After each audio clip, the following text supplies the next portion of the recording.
जय श्री कृष्णा। आइए सुनते हैं देवशयनी एकादशी व्रत कथा, पूजन विधि, महत्व। धर्मराज युधिष्ठिर ने कहा, हे केशव, आषाढ़ शुक्ल एकादशी का क्या नाम है? इस व्रत के करने की विधि क्या है और किस देवता का पूजन किया जाता है? श्री कृष्ण कहने लगे कि हे युधिष्ठिर, जिस कथा को ब्रह्मा जी ने नारद जी से कहा था वही मैं तुमसे कहता हूँ। एक समय नारद जी ने ब्रह्मा जी से यही प्रश्न किया था। तब ब्रह्मा जी ने उत्तर दिया कि हे नारद, तुमने कलियुगी जीवों के उद्धार के लिए बहुत उत्तम प्रश्न किया है, क्योंकि देवशयनी एकादशी का व्रत सब व्रतों में उत्तम है।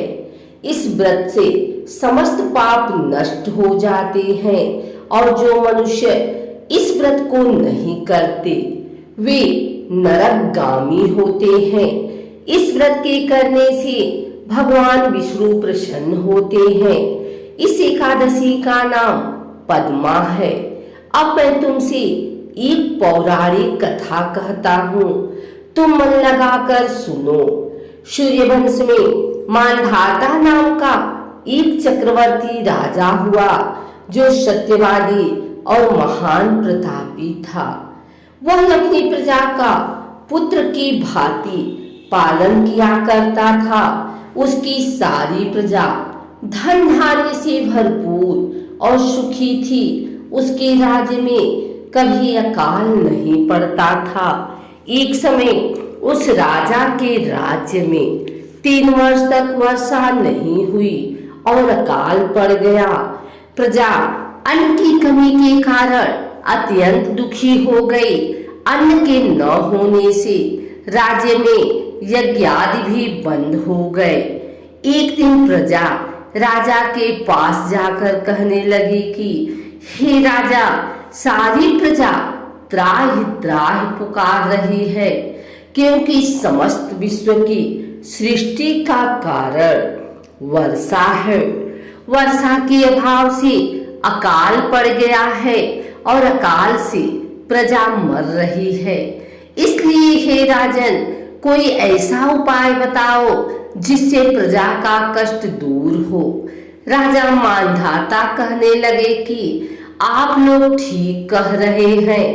वर्षा से ही अन्न उत्पन्न होता है और आप लोग वर्षा न होने से अत्यंत दुखी हो गए हैं। मैं आप लोगों के दुखों को समझता हूँ। ऐसा कहकर राजा कुछ सेना साथ लेकर वन की तरफ चल दिया। वह अनेक ऋषियों के आश्रम में भ्रमण करता हुआ अंत में ब्रह्मा जी के पुत्र अंगिरा ऋषि के आश्रम में पहुंचा। वहां राजा ने घोड़े से उतरकर अंगिरा ऋषि को प्रणाम किया। मुनि ने राजा को आशीर्वाद देकर कुशल क्षेम के पश्चात उनसे आश्रम में आने का कारण पूछा। राजा ने हाथ जोड़कर विनीत भाव से कहा कि हे भगवान, सब प्रकार से धर्म पालन करने पर भी मेरे राज्य में अकाल पड़ गया है। इससे प्रजा अत्यंत दुखी है। राजा के पापों के प्रभाव से ही प्रजा को कष्ट होता है। ऐसा शास्त्रों में कहा है। जब मैं धर्मानुसार राज्य करता हूँ तो मेरे राज्य में अकाल कैसे पड़ गया, इसके कारण का पता मुझको अभी तक नहीं चल सका। अब मैं आपके पास इसी संदेह को निवृत्त कराने के लिए आया हूँ। कृपा करके मेरे इस संदेह को दूर कीजिए। साथ ही प्रजा के कष्ट को दूर करने का कोई उपाय बताइए। इतनी बात सुनकर ऋषि कहने लगे कि हे राजन, यह सतयुग सब युगों में उत्तम है। इसमें धर्म के चारों चरण सम्मिलित हैं। अर्थात इस युग में धन की सबसे अधिक उन्नति है। लोग ब्रह्मा की उपासना करते हैं और केवल ब्राह्मणों को ही वेद पढ़ने का अधिकार है। ब्राह्मण ही तपस्या करने का अधिकार रख सकते हैं, परंतु आपके राज्य में एक शूद्र तपस्या कर रहा है। इसी दोष के कारण आपके राज्य में वर्षा नहीं हो रही है। इसलिए यदि आप प्रजा का भला चाहते हो तो उस शूद्र का वध कर दो। इस पर राजा कहने लगा कि महाराज, मैं उस निरपराध तपस्या करने वाले शूद्र को किस तरह मार सकता हूँ? आप इस दोष से छूटने का कोई दूसरा उपाय बताइए।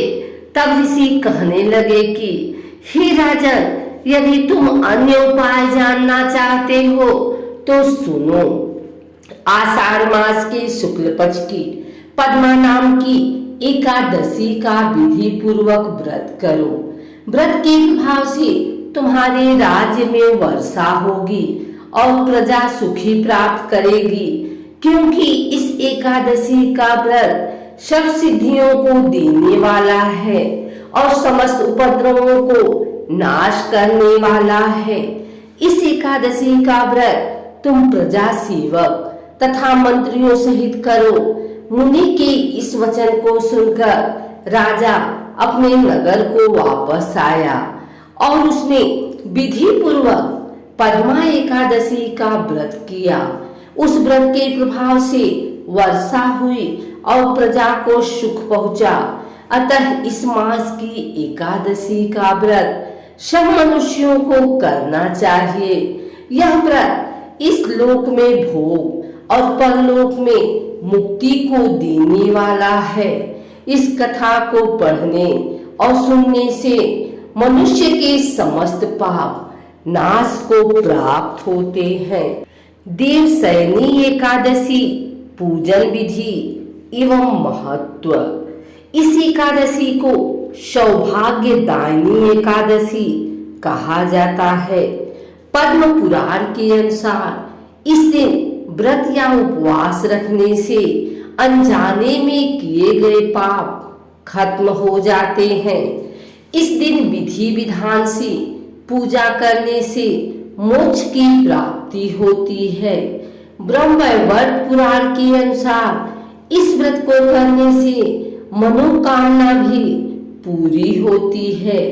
शास्त्रों के अनुसार देवशयनी एकादशी से चातुर्मास शुरू हो जाता है और 4 महीने के लिए 16 संस्कार रुक जाते हैं। हालांकि पूजन, अनुष्ठान, मरम्मत करवाए गए घर में गृह प्रवेश, वाहन व आभूषण खरीदी जैसे काम किए जा सकते हैं।